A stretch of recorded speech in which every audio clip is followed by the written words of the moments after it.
So today we're talking to Amy Kelly, who is from Crohn's and Colitis, Ireland. You're very welcome to the show, Amy. Thank you so much for having me today.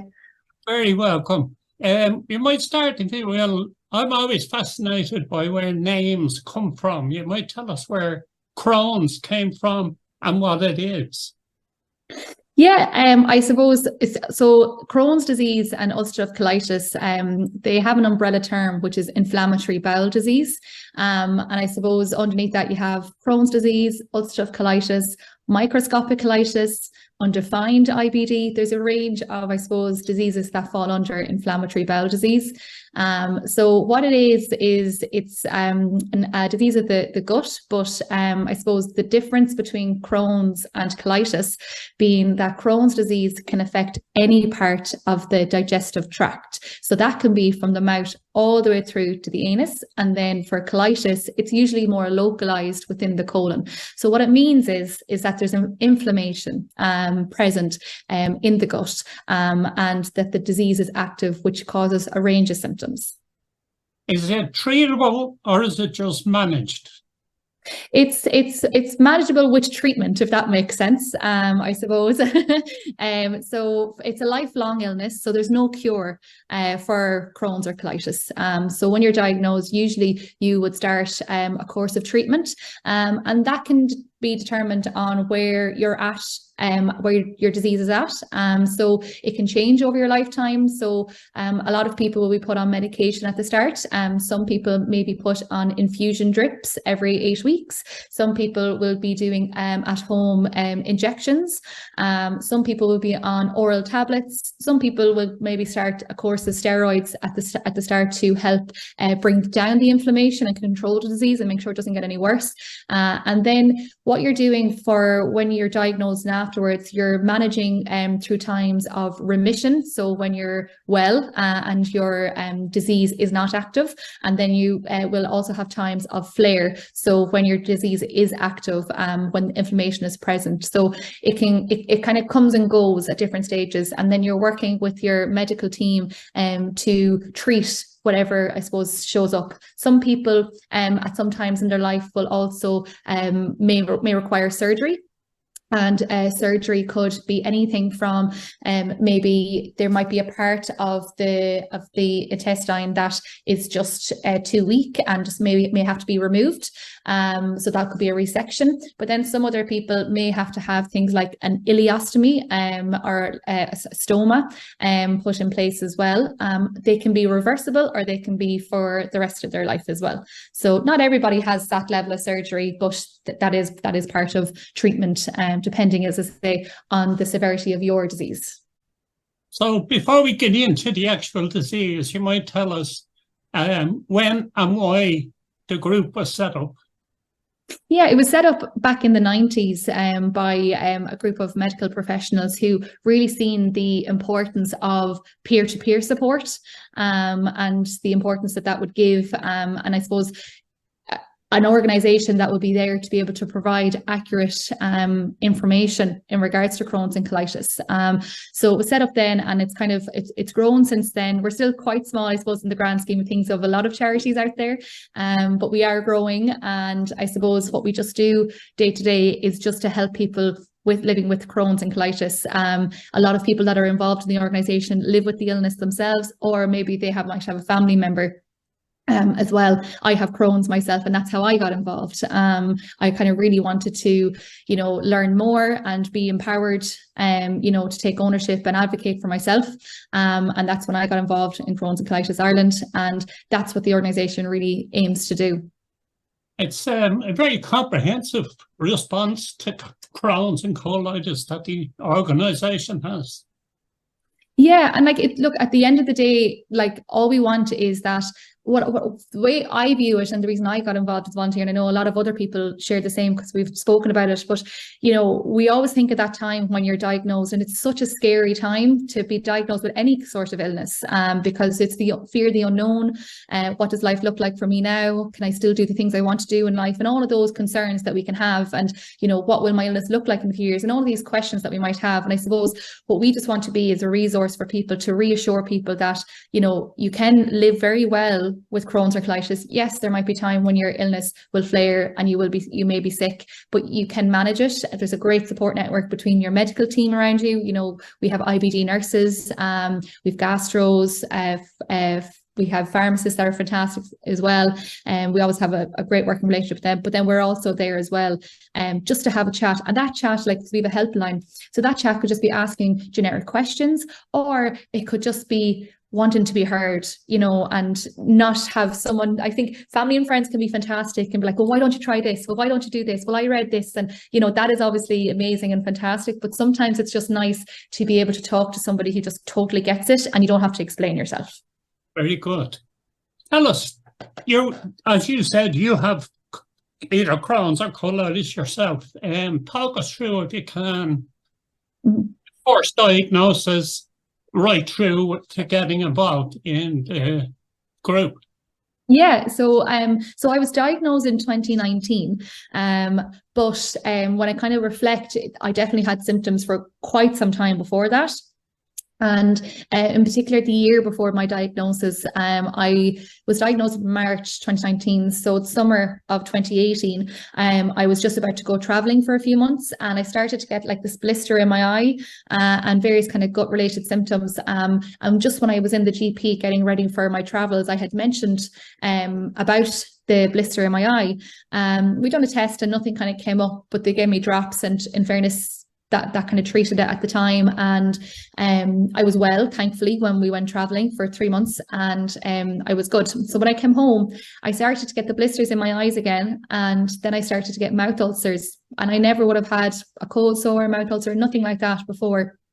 And it was coming into winter, so I had started a brand new job, a brand new career. So I was kind of putting it down to things like, I'm just run down, you know, I'm really busy at the moment, it's a bit stressful, you know, all of these kind of things that we can tend to do.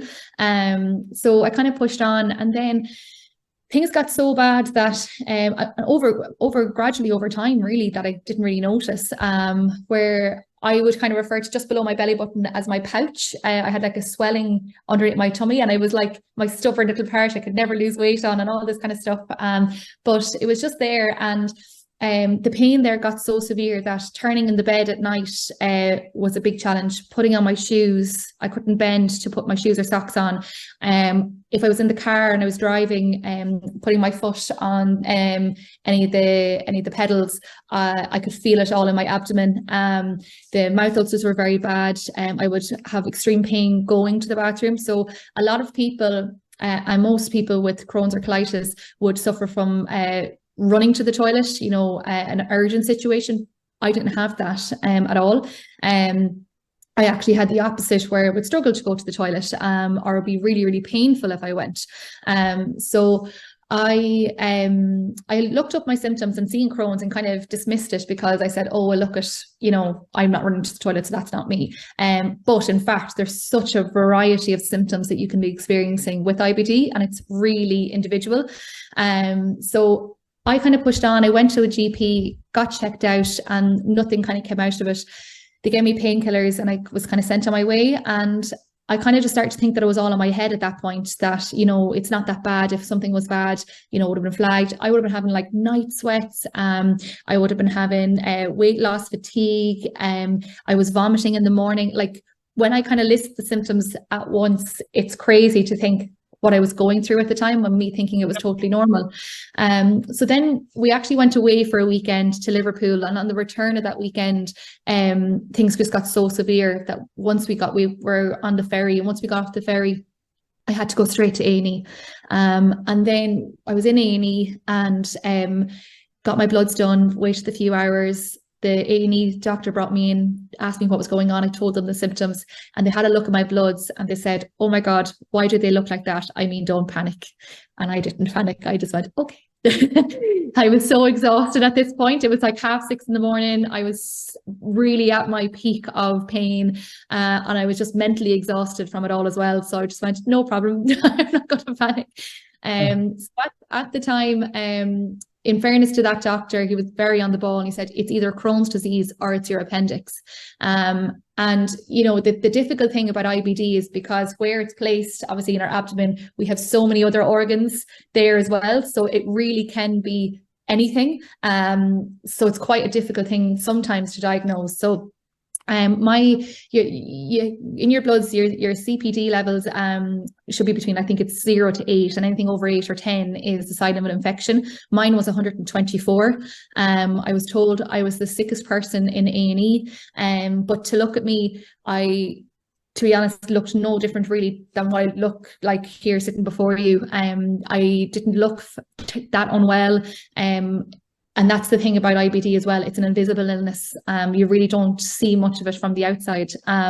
So it turns out that I actually had a perforation on my small intestine. So I burst a hole in my small intestine. I had abscess either side and I had fluid leaking in. So I was very, very unwell at the time. And then I had further tests to confirm that it was in fact Crohn's disease that I had. And I was in hospital then for 10 days. So at the time, it's interesting because, you know, you're being told that you have a lifelong condition. But at that time, I was so relieved because I finally knew that it wasn't all in my head. You know, that I kind of got that, like, okay, I wasn't imagining all this the past few months. I was actually going through something. So that was I was kind of quite positive at the start, I suppose I'd say. And then that's what led me to get involved in CCI, you know, to be like, no, there's more people like me, and, you know, like, let's see what we can do to help and all that kind of stuff. And I got involved in the board that May. So 2 months after my diagnosis, I had joined as a patient advocate on the board. So kind of really immersed myself in it. But it was kind of like that summer after that I kind of started to realize that, you know, I was no longer considered a healthy person, that I had this illness forever. I had to do injections bi-weekly at home myself. And I kind of would have been somebody who wouldn't have taken a painkiller for a headache. You know, I kind of, like, not as a badge of honor, but just never really thought about it, you know, just kind of powered through a lot of the pain that I would have went through. And all of a sudden I was taking regular medication and having hospital appointments and all of these things. And that was a lot to process. So I was lucky that there was a psychologist in the clinic. So I attended CBT for 3 months to kind of help process what I had been through, because I suppose even the diagnosis was quite traumatic because of the mental impact of me thinking it was all in my head to actually being told I was actually unwell, and just to process that. So then I've just been volunteering ever since. And last year, at the end of last year, I actually started full-time as the head of communications and fundraising with the charity. And I like to say I've turned it into my entire personality now. So your lifestyle around the disease must take a lot of work and, you know, special arrangements and all that kind of thing. Yeah, absolutely. And see, again, it's very individual, because, you know, what might work for me might not work for somebody else. And you really kind of have to work to see what best suits you. And like, that's everything. Like, a lot of people think that diet causes IBD, and that's not the case. But of course it plays an impact. It plays an impact in the fact that when you're well, you know, you're obviously trying to eat well, but when you're in a flare, or when your intestine may be inflamed, you can't kind of take the nutrients and the good stuff out of the food. So, like, you know, we might stereotypically think of, like, you know, when I'm not well, or I feel a bit crappy, I will eat healthy food and I will eat the rainbow and all that kind of stuff. But sometimes that's the worst thing we can eat at the time of inflammation, because that's high fiber food, and that's when our bodies are doing what it's supposed to do. You know, it's taking all the good stuff, but we're sick. Our intestines are inflamed. It can't work to its full potential, so it can cause pain. So then people who are in a flare will have to probably have like a beige diet. Is what we'd call it. So, like, you know, your plain rice, your plain white bread and all that kind of stuff, just to be able to have something. But it's trying to strike that balance between, you can't obviously have a diet of that for the rest of your life. And, you know, you want to make sure you are getting the good food. So it's really kind of individual and working with your team. I myself, in regards to diet, have kind of gone predominantly plant-based, purely by accident, that I found that it worked for me. I was just doing like a meatless Monday for environmental reasons, and then started to notice they were the days I actually felt a lot bit better. So just the processing of meat and stuff like that just probably just doesn't suit my system. So that's the way I've kind of gone. So but it's completely individual, and you really have to kind of work with your team. You do get kind of like, you when you get your bloods done twice a year in hospital, they do check various levels as well to make sure you are getting enough for everything. So it's really about working with your team. and finding the way it works for you. Like, I do like to travel, and you know, when I was diagnosed, I remember when the nurse was talking to me, you know, she's like, you know, you can do everything you want in life and all that kind of stuff. And I was like, well, I really like to travel. And she's like, yeah, you can travel. And I was like, oh, I'm planning to do Kilimanjaro in a couple of years. Is that okay? And she was like, oh, well, then we have to talk about vaccines, because some live vaccines in regards to medication people are on, you can't take. So it's not that you can't do things, it just might take a little bit of planning around just making sure that whatever you want to achieve in life, it's very important to have open communication with your team, to make sure that, you know, you can still do the things that you want to do in life, and you can. And I climbed Kilimanjaro last year, so it can happen. I read about the good class player. Yes. Yes. Yeah, so we have Ireland's first IBD podcast. So we launched that a few years back in 2020, and we have 4 seasons of it. And it's just, I suppose it was kind of, we'd done a bit of research the year or two before, to try and find a way in which people living with IBD would best like to find information. And I suppose podcasts, look, who doesn't have a podcast now, I suppose, nowadays, but you know, at the time, it was kind of when podcasts were starting to really come to the fore, and we just seen it as a good way of communicating and getting information out there. Because so I host it, and the one thing I always have in my head is, I always think about Amy in the hospital bed when she was diagnosed, particularly at the time in the evening when it's quiet, family and friends have gone home, none of the medical team are coming around, and I was just kind of left there with my own thoughts, processing what I was going through. And I would have loved something that I could just put the earphones in and lie off and listen to both medical experts and people living with the condition, and just hear from them and hear what they were saying about it. So that's kind of where it was stemmed from. And it, as I say, has 4 seasons, and we cover a variety of topics, everything and anything, and nothing's off the table. Everything is discussed, and it's important that we had, as I say, the medical teams, everyone from gastros to IBD nurses. We have dietitians, everyone on it, kind of giving their expert opinion, but also patient experience as well, to really show that lived experience and, you know, those real life tips as well, which is so important. I would say so. I think I would never have considered this the likes of sex and pregnancy and some people IBD. Yeah, absolutely. And like, you know, it's a difficult thing for people to talk about, you know, like this, we're terrible in this country anyway, but, you know, I think it's really, really important that you do, because of course it can affect everything, you know, and pregnancy is huge. Like everyone, like people living with IBD can have a normal pregnancy, but sometimes, you know, you're in a flare and maybe that might not be the best time to try to get pregnant. So maybe working with your team to make sure you're well, making sure your folic acid levels are up, making sure everything's okay, that you can have a healthy and safe pregnancy, is the big thing. So that's kind of, again, going back to that communication with your medical team, as well. And then, you know, it's just about that. It really comes down to the open communication, I think, is a huge thing, because a lot of people with IBD can feel a lot of guilt, or I suppose can feel, you know, like fatigue is such a huge thing, you know, both even in remission and in a flare,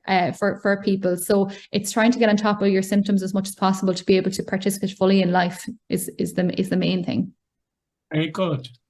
What about things like college and managing your relationship with teachers and that type of thing? Yeah. I feel like I might be repeating myself, but again, it kind of, we have information on our website now, and it really, like, the main thing I would say, like in regards to college, like, one, there is the disability services there that Crohn's and colitis are recognised as conditions to get additional supports, whether that be financial or, you know, maybe being able to do exams on your own in a room or anything like that, so you have access to a toilet whenever you need to. All of those kind of things, reasonable accommodations can be made. But then it's just about, you know, letting your lecturers know, if there's, particularly if you're not well, just letting them know the reason why, or, you know, maybe you have an infusion on the day of an exam, and you know, you can't change it for whatever reason. You don't want to change your infusion because you want them to be quite on time. So, you know, it's just about communication and letting them know that you do have this condition. And we do have information up on our website for, you know, lecturers or even employers or anyone that is working with somebody who has IBD to educate themselves and to understand it a bit more, because I think some people think they know what IBD is, but they really don't know the full extent of what IBD is. And unfortunately, a lot of people confuse it with IBS, and they're not the same. IBS has no inflammation present, and it's manageable by lifestyle and diet, whereas IBD is a chronic lifelong illness that people have to manage, and it's very, very different. So it's just even getting that awareness out there is huge. But yeah, with regards to college, like, there are supports there, and same with school, and it's just about being open as much as possible. You know, you don't have to shout it from the rooftop if that's not something you're not comfortable with, but maybe just letting your lecturers know that you have this condition and how it affects your life, because the way it might affect me might not affect them that way. So it's just about being open. I assume there's ongoing research into it. Have they made any breakthroughs in recent times? There's so much research going on in IBD, but there's still so much unknown, really. Now, what it is kind of looking like, there's a lot of research into looking at possibly the genetic link, I suppose, and environmental seems to be the two in regards to causes. But a lot of it is usually, a lot of the research is looking at kind of getting people to be able to live well and manage symptoms. We're still a bit away from a cure, unfortunately. We will get there. Getting back to the group itself, how do you fund yourselves? So we are completely funded by the public. We have no government funding at all. So we are a membership organisation, so people can join to be a membership, join a membership, and that can kind of give them access to events and webinars. Our no wait card, which is a card that people can have when they go out in the public, and if they have an urgent situation, they can present it and hopefully be supported to access a toilet urgently. And then it's just general fundraising. So we have a big fundraiser that we're doing at the moment, a Croke Park ab sale in August, on the 19th of August. So it's the support and the generosity of the public that we rely on to be able to provide service. Very good. How did COVID affect the business? COVID, at the start of COVID, we were probably busier than ever. We've probably seen a 500% increase, would you believe, in our helpline, because particularly because people with IBD and the medication they are, a lot of people may be immunosuppressed. So naturally, there was a lot of queries and concerns about what that meant for them. And, you know, some people were cocooning and, you know, just wanting to know a lot more information. What we actually found was that COVID actually kind of worked in the favor of people with IBD. And what I mean by that is that a lot of people don't, so some people wouldn't have told their employers about their condition, and well, for the first time they had to tell their employer, so that was kind of just opening that I suppose the line of communication. But what we did find was the working from home element was a huge benefit for people living with IBD. So, you know, particularly if somebody was not well, they didn't have to call in sick to work. They were able to work from home. They were able to wear comfortable clothes that, you know, some people, with regards to the pain that they might be in, some clothes might be quite kind of restricting and painful. So they were able to wear comfortable clothes. They were right beside a toilet, and there was no commute. So, like, if you think of it, for a lot of people with IBD, when you go to leave the house, the person with IBD will probably have mapped out every single toilet on their route to the location they're getting to. And how many of us take that for granted, that we don't even have to think about that? So that was a huge thing that was kind of taken away, and people could, you know, actively participate in their working life a bit more, and not, as I say, have to take the sick leave that if they weren't well. So that was kind of like a good benefit, I suppose. And then we provided a lot of like information online and resources and talks and webinars and Facebook Lives and all that kind of stuff. So in regards to information and engagement, people really kind of got involved to learn more. And we found that was kind of like something that we continued since COVID, both kind of in-person and online events. Very good. Now, we're coming towards the end of the interview. Is there anything else you'd like to put out there? I suppose in May this year, so the 19th of May is World IBD Day, and we launched a campaign called the Poo Taboo campaign. So we're trying to tackle that poo taboo. So if there's no other organisation out there that can talk about poo as much as we can, I don't know who else can. So I suppose as part of that campaign, we're trying to encourage the public to try and recognise the symptoms of IBD. And to talk to their GP if they're experiencing symptoms of IBD. I always found that, like, I've been quite open about it, and I find that friends and family would discreetly kind of talk to me about the symptoms they might be experiencing, or what should I do about this, or ask me questions. So I think a lot of us do experience gut-related issues, and it's important to get them checked out. We're not saying that it might be IBD, it could be anything, but just don't suffer in silence. So on our website, we have a symptom checker, and it asks just a couple of questions, and it gives you, I suppose, a result at the end if you should speak to your GP for whatever reason it might be.